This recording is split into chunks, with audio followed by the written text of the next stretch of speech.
How's the audio? Welcome to Double Fries No Slaw Sunday. What are we in now? September 8th. Brought to you by Guthrie's in Tallahassee, presented and powered by BetUS. We'll talk about both of them in a minute. Of course, Garnet and Gold as well. We appreciate all our friends that make this possible. Richie, bye week yesterday, and man, we'll get to all of this in a moment. But a bye week yesterday where I tweeted in the morning, they can't hurt me, and some unfortunate news at some Yeah. points of the day. Maybe they did hurt us just a little bit, but it's all good. A good weekend. You know, I enjoyed football. Right for week, Yeah. week zero in Dublin. Obviously, only got to see our game. There wasn't a lot going on week zero anyway. And then week one in Tallahassee, I didn't really get to watch much of anything else because I was going to Gainesville on Saturday. I did get the Sunday night game, and so it was good to literally sit on my couch all day. My littlest kid took a 3 hour nap. So like I watched the entire noon That's game nice. without interruption. It was amazing. Yeah, like he's been a 1 hour napper for most of his life. And so this week he's been doing 3 hour naps. And I knew that like Saturday would come around, he wouldn't do it, but he did it. So like praise the Lord for that. I watched the entire noon game. My Kara took the big kids to a party and I stayed home with the little guy. And yeah, got a hit 3 hour nap. Overtime for Oklahoma State. The Tulane game was phenomenal down to the last minute. Yeah, and it was great. Then the games later, I don't think were as good as the noon slate. But anyway, how's your weekend been? Good man. A lot of people were complaining about the slate this week of college football. I thought it was pretty good. I enjoyed it. Texas and Michigan didn't quite deliver the way I'd hoped it would, but it was still a really fun game. For a 12 o'clock for a noon game. You know, Here I am going back on my old man rant, but it used to be 12 o'clock was the biggest game of the week every single year. So I loved that 12 o'clock Michigan Texas game. There were a lot of other decent games. TJ, I kind of, I got to be honest, I kind of enjoyed Nebraska just beating the taillights off of Colorado yesterday, too. Okay, yeah. So that one was okay, but the game. Okay, I get it, and I get why. But the game itself was boring. I was hoping the game itself would be better. And of course, we'll talk about Florida State here in a minute. We'll get out past all this other stuff, but I kind of wanted that to be a good game. Like I get it, I get why we like, but like 28-0 at halftime, you're just like, well, I'll just find something else to watch. Tennessee, North Carolina State, same thing. I like Nico. I like Tennessee. As annoying as their fans are, and as annoying as they were during I thought NC State was better than that. NC State's trash, man. They're so bad. Sorry, Hunter. I know you're probably watching. Um, but that game stunk. Like blow. I get it. It went the way I wanted, but man, like for those games to just be blowouts. Liberty. I was up till 2 a.m. watching Liberty. Also up at 2 a.m. like working, and yeah, I had a friend on the road, so just kind of checking on them. And so, anyway, just up late. Liberty scored with like 2 minutes to go. They hadn't led, or like with a minute to go, and hadn't led the whole game, and so that was exciting. So yeah, just an all day of college football, 14 hours from noon to 2 a.m. And so I'm running on fumes now. But Double Fries No Salt brought to you by Guthrie's in Tallahassee, 1818 West Tennessee Street, 2550 North Monroe, and 2870 Appalachia Parkway. Excited about some things that we'll do with them this year and beyond. But make sure that if you're anywhere near a Guthrie's, you're stopping by and showing them some love, especially there in Tallahassee. He's got another store in Thomasville. He's got another store just outside of Clemson. So if you're a Clemson fan, make sure that you're shopping there too. Hit all the Guthries, but those ones that support us, we're certainly appreciative and pretty near and dear to our hearts. So, all right, Richie, let's jump into it. A few things we're going to talk about today. I don't know how long we will be. And going up against the NFL is kind of crazy, but I'm going to the Bucs game today, so it just is what it is at this point. Let's just jump right into this. We've talked about it. We did a video on it last week. We broke down who we thought shouldn't start, what should be the situation at quarterback. Now we'll get the depth chart. Obviously, if you're listening to this pod live, Sunday, this video will probably come out like Sunday night or Monday morning, and then the depth chart will come out, and that'll probably pretty quickly answer any questions we have. I'm pretty confident in what happens, but before we get to like what's going to happen, what Norvell will do with this starting quarterback, what are you thinking? What are your thoughts on what should happen at the quarterback position when a depth chart comes out tomorrow. Yeah, I fully expect DJ Leongelele to be the starting quarterback this week against Memphis. I disagree with that. Again, I'm speaking as a fan, not as a head coach. I think it's time you move on past DJ at this point. You just have to. You need to see what you have in either Brock Glenn or Luke Kromenhoek at this point. I think one of those two is your future for the next 2 to 3 years. DJ Uiagalelei is going to be gone after this year. And, all the goals for the season this year realistically are off the table. You might win the state championship. I don't think you're beating Miami. We'll talk about that when we get to Miami week. But that's there's 3 goals for Florida State every year: win the state championship, win the conference championship, and win a national championship. You're not winning the conference or national title this year. So why go with a rental for the rest of the season for 10 more weeks, right? I just don't see any point in that. I would love to see Brock Glenn take over. Or if Mike Norvell thinks Luke Kromenhoek is the guy, let Luke Kromenhoek take over.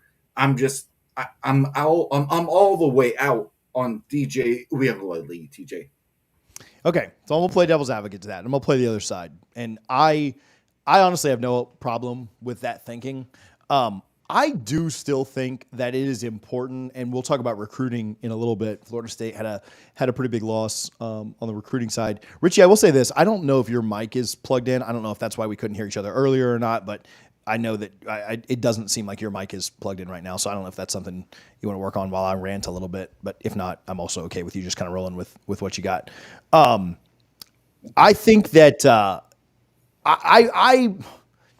I think it could be really, really soon that you should move on from DJ. I don't know that I'm there yet for a couple of reasons. One, from what I'm hearing, the drop off in practice, which I will say, I think DJ is practicing a lot better than he's playing, and that certainly has kind of an impact on the way you view things, the way you see things, and the way that the coaches are making decisions. Like maybe it was described to me by one person as maybe he's just a practice warrior and just really good out there and then loses it when the lights come on.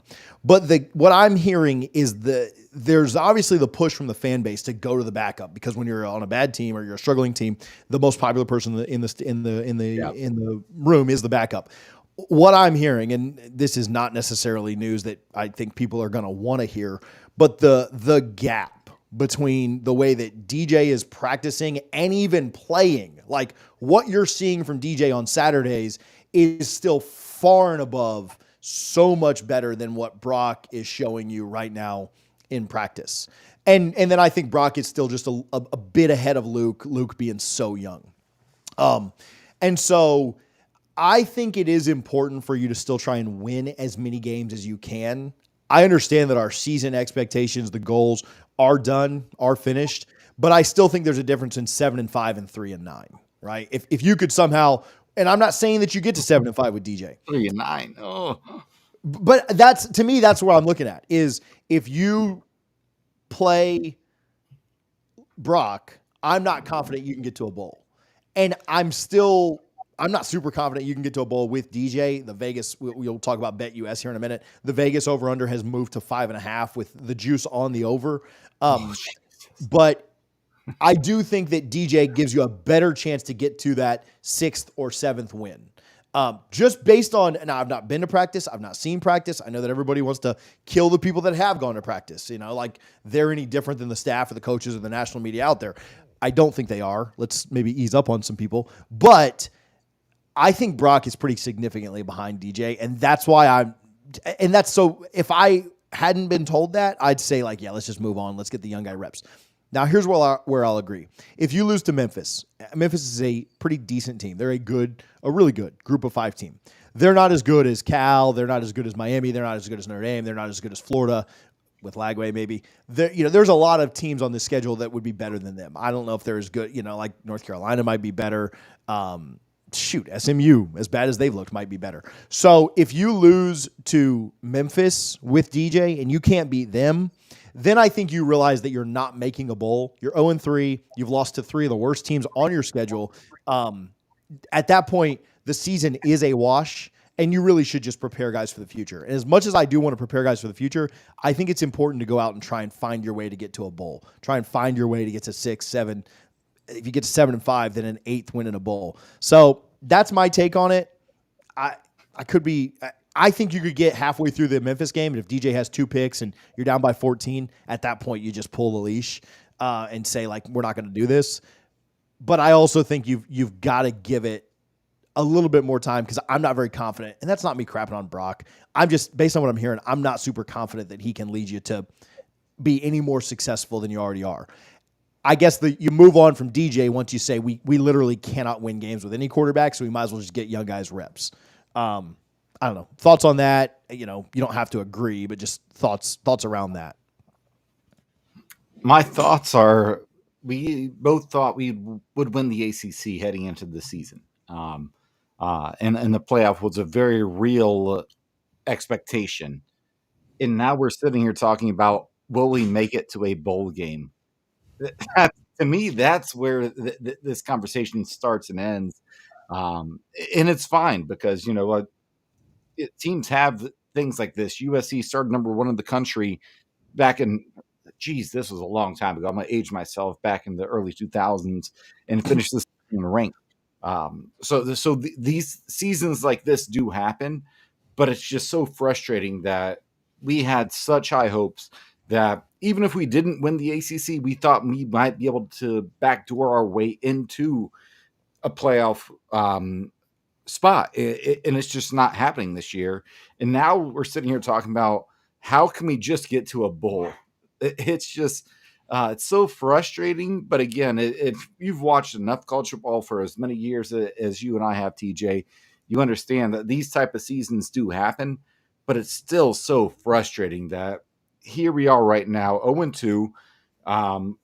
We'll talk about the Memphis game here shortly, and these lines that are all over the place, with a very real chance to start 0-3.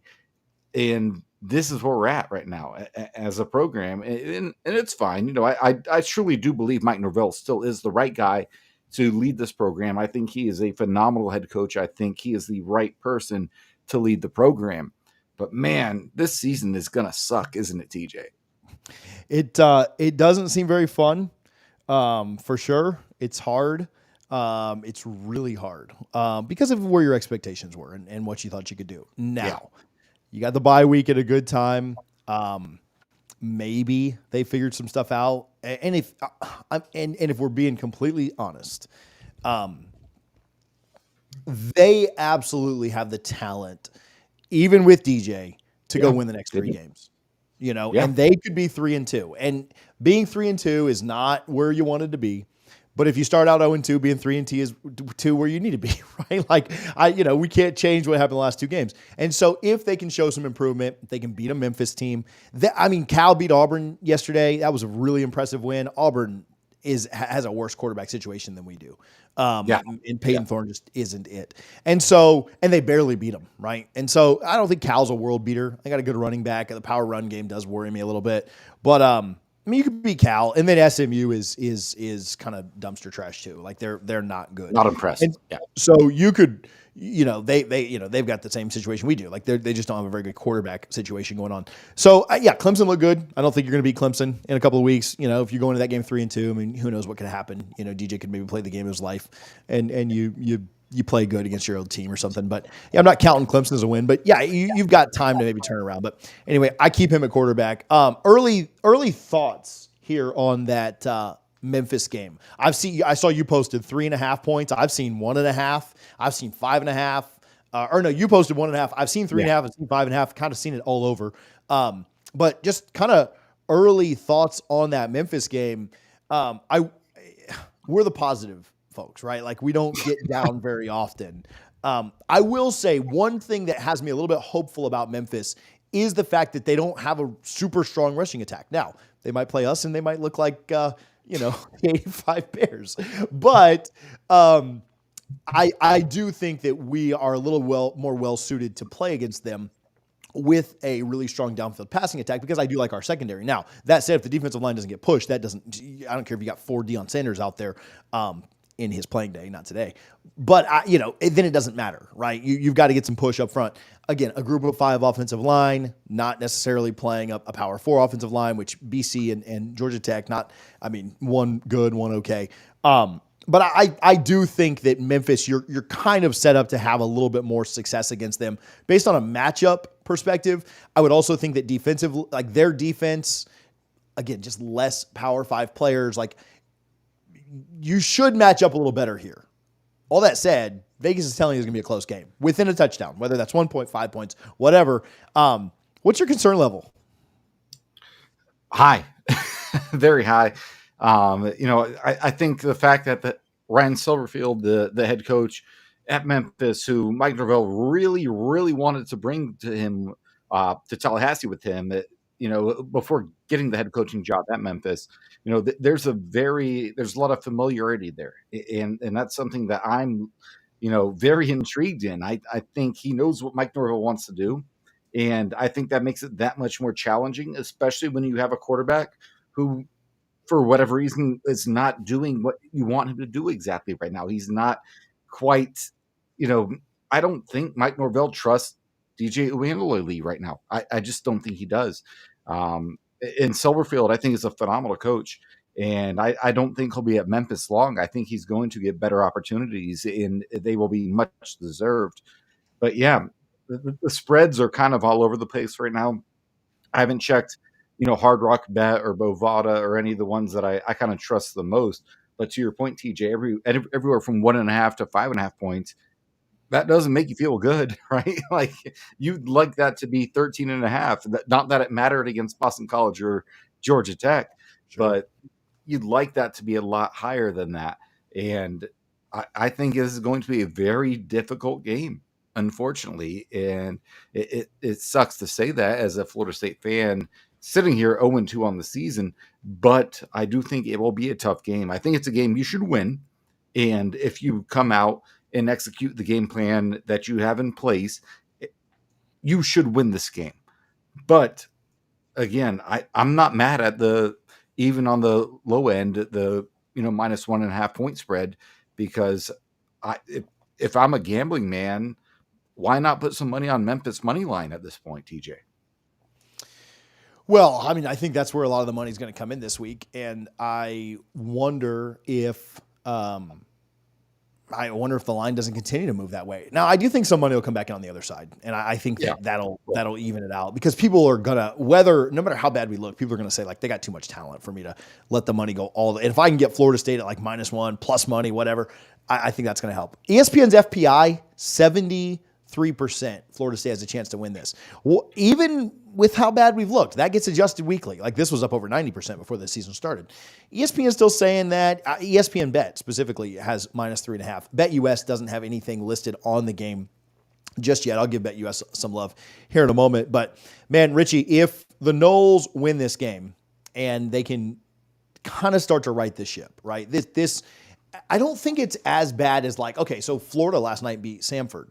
And they've got some promise with Lagway at quarterback. I wonder what what he looks like against a real opponent.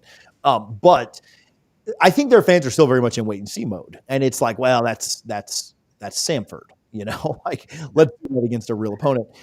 But it'll kind of be like that for Florida State if you win. But I think BC and Memphis are kind of along the same lines. And so if you can beat Memphis, I think you feel a little bit better just about what things are going forward. Not that you're going to all of a sudden compete with the very best of the best, but just that you can be competent against a quality opponent. Richie, though, if you drop this, if you lose this one, I'm going to be my best to be positive after, but if you lose this, the meltdown will just be like no other. And it should be. I don't know. I don't think we're going to lose this. And if we do lose this game, it's not the end of the world, TJ. This. We started 0-4, and then the entire program turned around after that. But yeah, if you lose this game, there will be a meltdown like we have not seen since the fire of Mike Norvell's Spaces that after Travis Hunter flip to Colorado, which hope you're having fun out there, Travis. Yeah, man, this is going to be. You got to win this game. I'll just put it that way. You have to win this game because a loss is not the end of the program. It's not fire Mike Norvell. It's not. We have to move on and find somebody else. But it is a very, very bad week if we lose this game. And we're going to go into a very, very more detailed preview Wednesday, and we'll go from there. But as of today, right now, you just cannot afford to lose to Memphis, going 0-3 to start the season after a 13-0 season. You call it 13-1 if you want. I'm fine with that. You know, the Georgia game, I don't really consider the Orange Bowl as an actual game at all. But yeah, like this is a game that you have to win. And especially being Mike Norvell's former team, I think that makes it that much more important than saying, you know, you brought Memphis in here for a game and you cannot lose to them. You just can't lose to your former team. That would be an issue. And if you do, then what are we even doing here? You know, Mike Norvell just signed a contract, his buyout, and nobody's calling for Mike Norvell to be fired. I'm not calling for it. TJ's not. Nobody is calling for Mike Norvell to be fired. But he has a $63 million buyout right now. There is no chance he's getting fired after this season. He could go 0-12. You're not going to fire him. You're in the middle of a lawsuit with the ACC, and then you have this going on. It's just not going to happen. So I think Florida State just needs to, as a family, we just need to rally around our team and hope that we can win this Saturday, win this game against Memphis, and then just start stacking some wins. Right? That's all we need to do. Start stacking some wins. And I think if we do that, then you know this season, through 2 weeks, we thought it was over. The season's done. It doesn't have to be that way. Win Saturday, win the next Saturday, beat Clemson, upset Clemson. All of a sudden, okay, like this season has a chance to be really good for us. You know, we're not going to finish 10-2. I'd love for us to. You can finish 9-3. Why not go out and do it?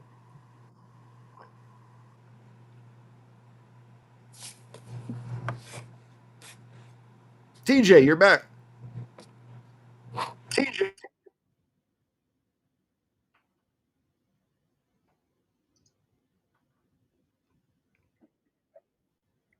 All right, so I'm going to go back on my little rant here. You got me now? There we go, TJ. Sheesh, absolute crap show. Sorry about that. I'm gonna have to flip back over in a minute too. But all right, let me give Bet US some love before we lose absolutely everybody that was in here. But everything Richie said, I agree with. So I'll say that. I'll give Bet US some love. Listen, you can go right now, and if you they don't have the line posted for the Florida State game, but if you go to Bet US right now, you can use the code YouTube150. They've actually upped the deal just a bit. It was 125% deposit bonus. Now it's up to 150%, up to $2,000 on your first 3 deposits. BetUS has some of the best lines in the game. They've got great customer service. The first time you deposit there, they will give you a welcome call. So you have a dedicated account rep. So if you have any issues with deposits, any issues with withdrawals, any issues with lines, they will get you taken care of. BetUS, again, use the code YouTube150 when you go sign up at betus.com. Appreciate them for their support. All right, Richie, let's talk a little bit about listen, this is maybe a little bit sensitive. I don't know if it's sensitive or not. We've talked about a lot of sensitive things in our life, or we've seen a lot of sensitive things in our life. So you guys will be okay with this. But when you're making and I'm not going to dog anybody's personality here. I'm not going to dog anybody as a human or as a person. But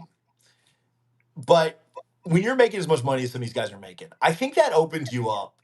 And when we're actively giving you money, I think that opens you up to criticism, right? And a different kind of criticism, a kind of a read the room criticism. I don't think you should be completely crapping on um, people and attacking character or anything like that. But man, FSU fans were not thrilled, Richie, with a certain NIL commercial that came out. That was probably filmed months ago. That was probably just put out this week. I get it.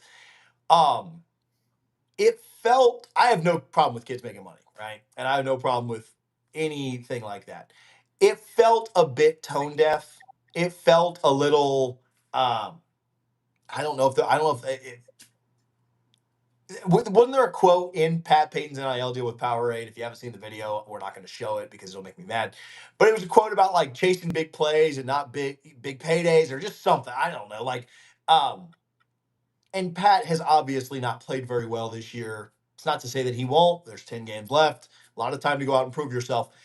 Fans were not thrilled with that coming out this week. Are fans overreacting some? Is there a little bit of merit to it? Like fans that are paying money and feel like they're giving to, obviously they're not paying for the Powerade deal, but they're helping the battles in and doing this, that, and the other. Pat's issues with the portal in the past. Are fans making too big of a deal of it, or are they somewhat justified in being allowed to complain? Oh, I think there's you certainly have the right to complain, right? I think 5-10 years ago, when you start criticizing college athletes who are truly at that time amateur athletes making no money. Of course, some were getting paid under the table. We know that's no secret, but that was a different time. Like I would never criticize an amateur athlete. Now that we know these players are making literally more than probably the average of our listenership, TJ, that makes in a year, they're probably all making 6+ figures. Certainly the Pat Paytons of the world are, but it's frustrating, right? And when I think about it, and I go on, and a Powerade commercial, that great for him, and I love that it's Powerade and not Gatorade, right? Like that's awesome. So That's I'm glad something. I'm glad he's doing a Powerade commercial. But man, it is a little frustrating because it's like, okay, where's your production on the field? And I do think it's okay to be critical of amateur athletes, and I use the term amateur in quote tweets, but especially when it's the fans that are paying the quote unquote salary, right? It's not like, there's just money there like there is in the NFL that, okay, we're making this money from direct TV or Fox or CBS, whatever it may be. No, the fans are directly paying this salary. So yeah, I do think it is fair game to criticize them when it's worthy, when it's valid. I don't think you should just, okay, some guy, dropped a pass. Oh, why did I give $100 last month to Battle's End? No. That's not what we're getting at. That's not it at all. But when you've gone 2 full games, not really produced, and we all know you're getting compensated very well, yeah, I think it is fair at that point to question that. I think the optics of it are worse than anything because these guys agreed to NIL deals, and that's fine, right? Like nobody has a problem with you getting an NIL deal. Um, it's the optics of the way the commercial looked. It's the Yeah. optics of what was said in the commercial. Everybody that is in the too deep, I think, if there's somebody that's there that I'm not aware of, is making money right now, and so is everyone else's, right? Like so is every other college athlete, like and so is everyone else. So like, guess what? There's X number of wins that happen per season in college football, and there's X number of losses, right? Like that's just a math Travis equation. Hunter's making a lot of money to win nothing. So Right. And so, well, they won their first game against an FCS opponent, but no, you're right. Like I so anyway, so I get it. Like but when fans are invested, right? Just like you're invested in the boosters, just like yeah. you're invested in anything. When you're invested in something, it makes you again, you shouldn't be attacking people's character and you shouldn't be oh, he's such a this, that, or the other. Like that's not where I'm at. But it is a little ironic to put out a video about how hard you play and how you love football and how it's just all for the game. And we're watching you on Saturdays have one pressure. I think he has one pressure in 2 games. That's not good. And you were supposed to be the leader. You were supposed now. It's 2 games. Maybe things turn around. Maybe things get better. I think it's a weird look optically. I think optically people are like, "Hey, dog." I mean, just the timing of the release. Maybe he had no control over that. Maybe he had, Which he didn't. He yeah. didn't. We'll be fair about that. Yeah. So, but it fans are going to be upset with things like that. And I can understand why, because they're personally and financially giving to those things. And yeah, they fans are not rational anyway. But then No, not start at all. charging them, add money into things, and see how rational people are. Money makes it so much worse. So I have no problem with Pat Payton. I have no problem with Pat Payton getting paid, especially when it's Powerade and it's not coming from my wallet, right? Or whatever. Like, great. Um, I understand Odell's fans happy though. about it. So I understand fans that are like, "Hey, man, come on with this." it's So fair. It's fair it criticism. is Yep. fair. It is fair. It's fair to question that. We question coaches, don't we? Like, we question right now. I am in no way. Yeah, this is a great point. In no way am I saying that we need to do anything with our head coach, right? Like, that's not my saying. But if they No. lose the next X number of games, like if they have 3 losing seasons in a row, we're going to be saying Mike Norvell's making too much money to have losing season after losing season after losing season after losing season, and that's very normal. If the Bucks have losing seasons, we're going to say the same thing about their coach. And if the Gators do it, the Gators keep doing it, and they're saying it about their coach right now. That is very normal, in my opinion. And so, if the players are making hundreds of thousands of dollars, well more than you and I are, Richie, combined, I think it's fair for us to question what's going on. I think that's fair. I don't think that's a problem. No. To your point, like these players, especially on the defensive line, that we thought was going to be what I said before the season. I apologize for the lies, everybody. A top 5 defensive line in the country. Every single one of these 18 to 22-year-olds, they're making 2, 3, 4 times what I'm making this year. And I'm just going to work and doing my job Monday through Friday. So I do think college sports has transitioned, especially college football, to a point where you can criticize players just because they are getting paid a lot more. There's no other job you could get as an 18-year-old where you could potentially make $1 million, right? Outside of a YouTube influencer. And there's players that can do that now. And there's players that, okay, oh, Alabama wants me. Why don't you up it to 600 grand, 700 grand or so? And we actually entertain that. That's where we are now. And I hate that about college football, but at the same time, I'm not mad at it because I'm happy for these players because they deserve it. They deserved this money years and years ago, and they're finally getting it. It just sucks because I think they have a lot of really bad advisors, and that's where we're at right now, TJ. Yeah, it's tough. Man, when you're getting paid and if you're getting paid and you underperform in any facet of life, like, it's a fact of reality, you're gonna get called out for that. I don't Yeah. think that's too complex of a take for us to have. You underperform at your job, you underperform at this, that, or the other, you're gonna get called out. And it's no different here, right? And especially, I mean, shoot, people are complaining about the war chant not being played on third downs. I get it. I agree with you. But where were you last year? We were in 13 games, right? Nobody cared about how much Pat Payton was making when we were winning 13 games. Nobody cared about any of the corny commercials when you were a good team. Nobody cared about any of that. And maybe you did care about the war chant. I'm not saying you didn't care. But I do think when things are going wrong, that's when people start to complain more. And that makes sense. So, anyway, all right, we can leave that alone. Let's give Garnet and Gold some love. GarnetandGold.com. You can use our code NOSLAW, NOSLAW, if you want your money to go to something that you won't be disappointed with. Go to GarnetandGold.com. Use our code NOSLAW, the best FSU gear in the game. Man, they had a remodel. If you're going to be in Tallahassee this weekend, make sure that you swing by Garnet and Gold. Make sure that you go check them out. NOSLAW, NOSLAW, for 15% off of your order. If you're going on Saturday, I saw some people that ordered on Friday night and they tried to pick up in store on Saturday. They're not going to have it that quickly. You need to order a couple of days ahead of time. So don't wait till the last minute. If that's the case, just go in and order in person. If you're a booster, you get a discount as well. But tell them you heard about them on Double Fries No Slaw. Going to be a good weekend in Tallahassee, regardless. Should have a really good time. All right, Richie, let's talk a little recruiting and let's get out of here. Florida State loses a commitment.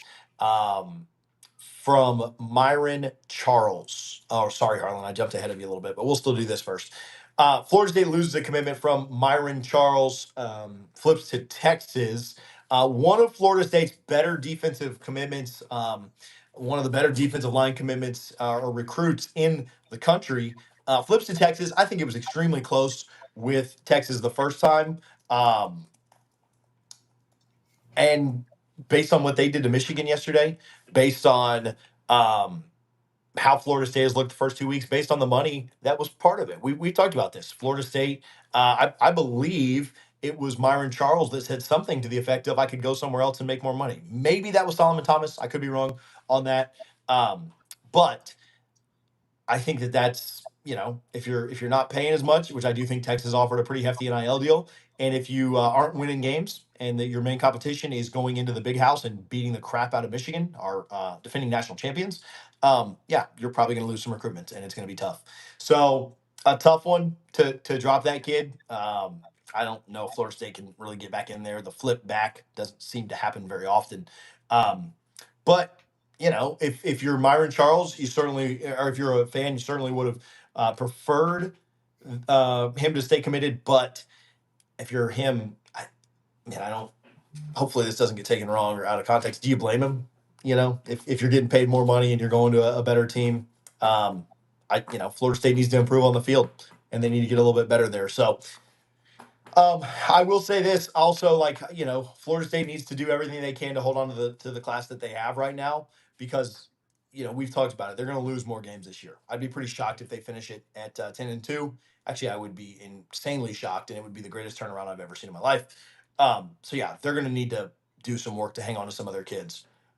Richie, I've got other thoughts on recruiting, but I would be more than happy to continue to chat through that. Yeah, and I'm not the big recruiting guy here, obviously, but yeah, Texas, they were impressive. They went into the big house and just had their way with Michigan in a way I did not think was going to happen. I'm glad I did not bet on the game because I would have bet on Michigan on the point spread. And Texas just said, "No, we're coming in here. We're going to do whatever we want with you guys."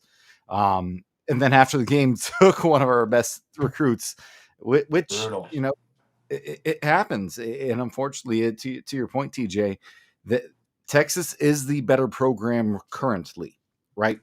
Right Sure. now, if you're going to pick a team or pick a program that you want to go to, and it's Florida State or Texas, take region out of everything and just say, I just want one of these two schools.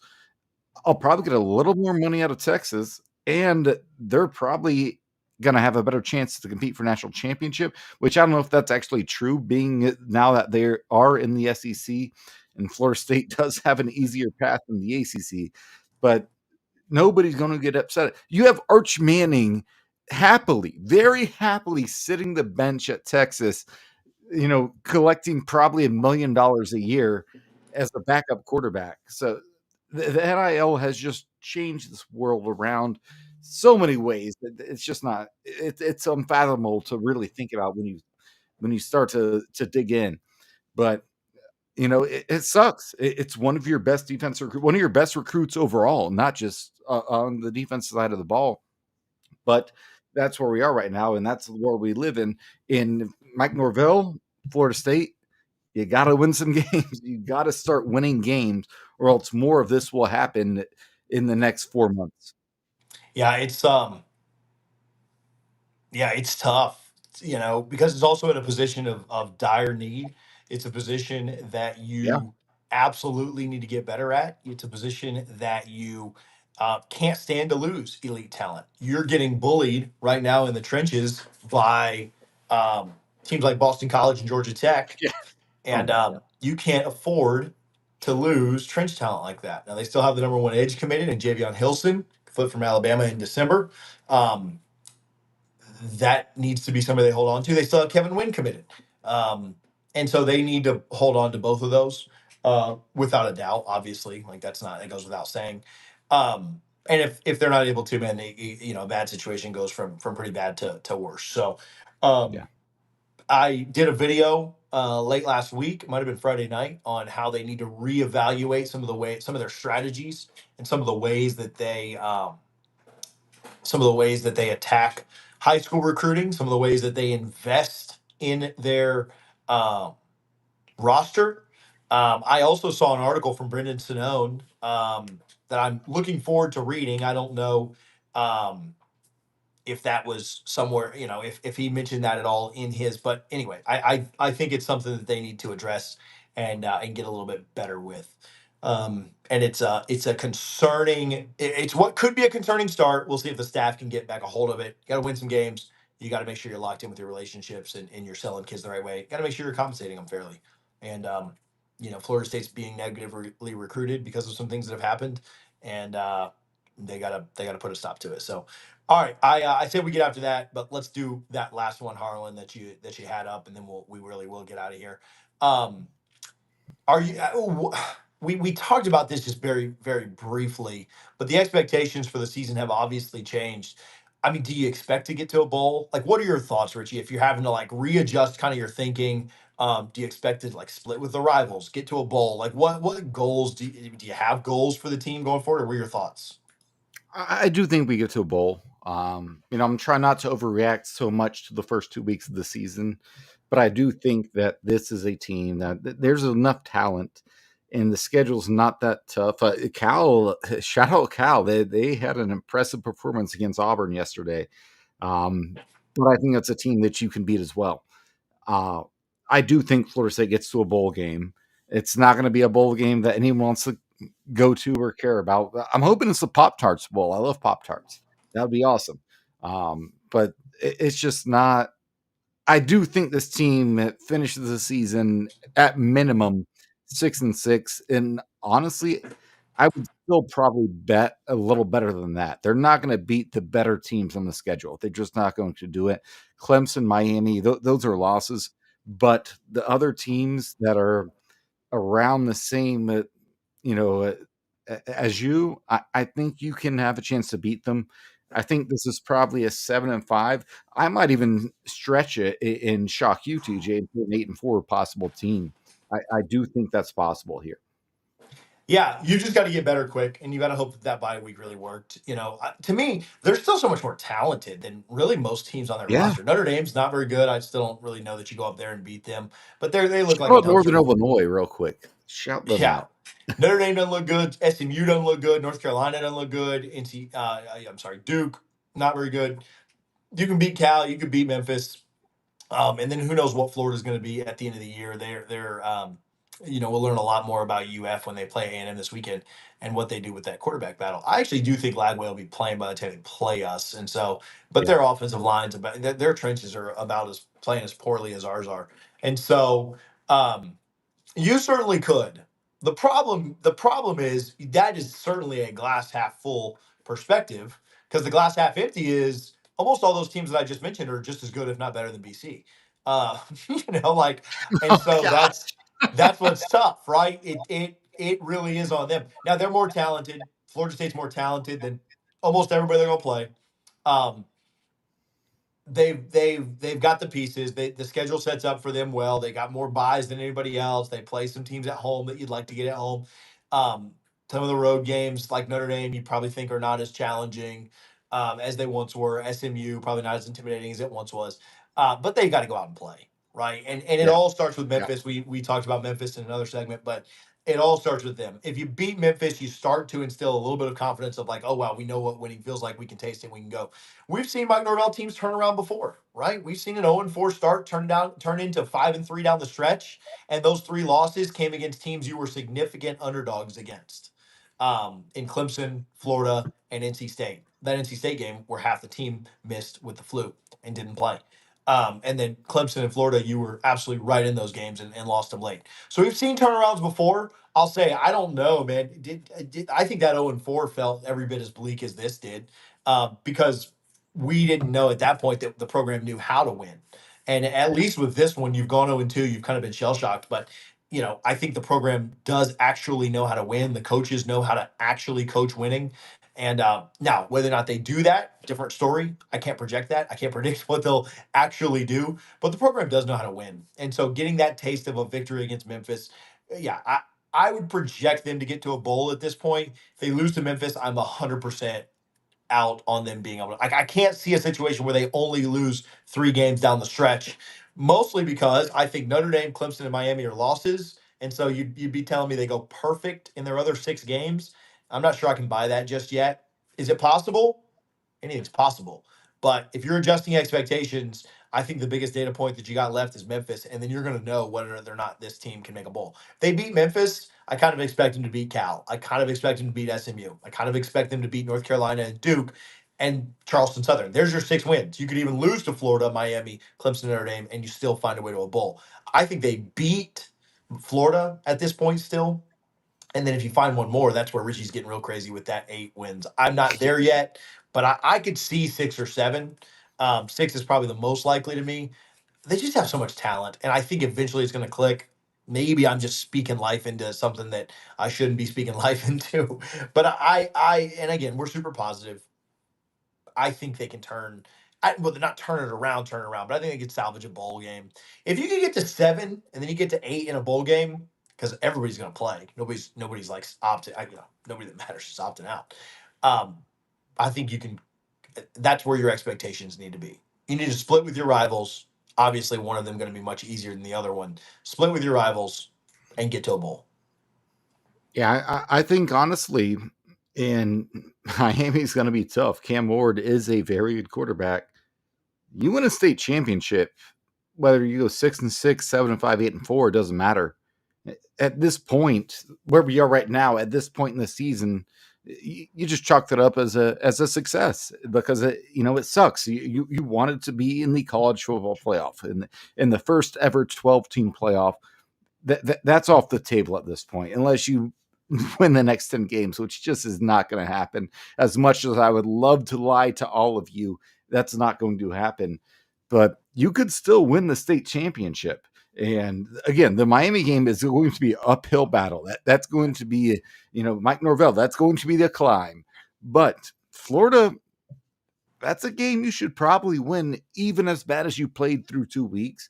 Again, I hate to overreact to just 2 weeks through the season. So I'm not going to.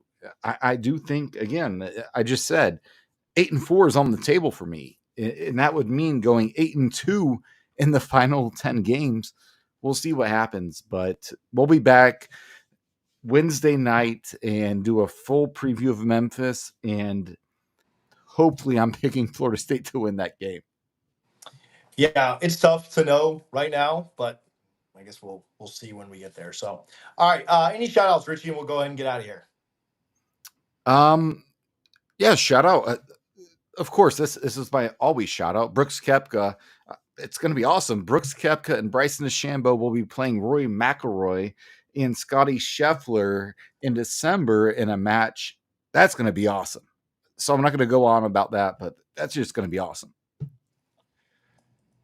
I don't know that I have any shout outs. Shout out all the live viewers that put up with our technical difficulties. We appreciate you for hanging out and tuning in.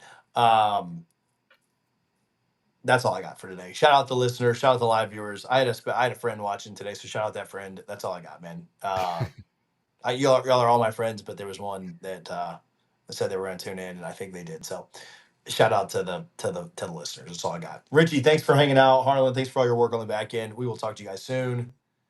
Go Noles, guys. Go Noles.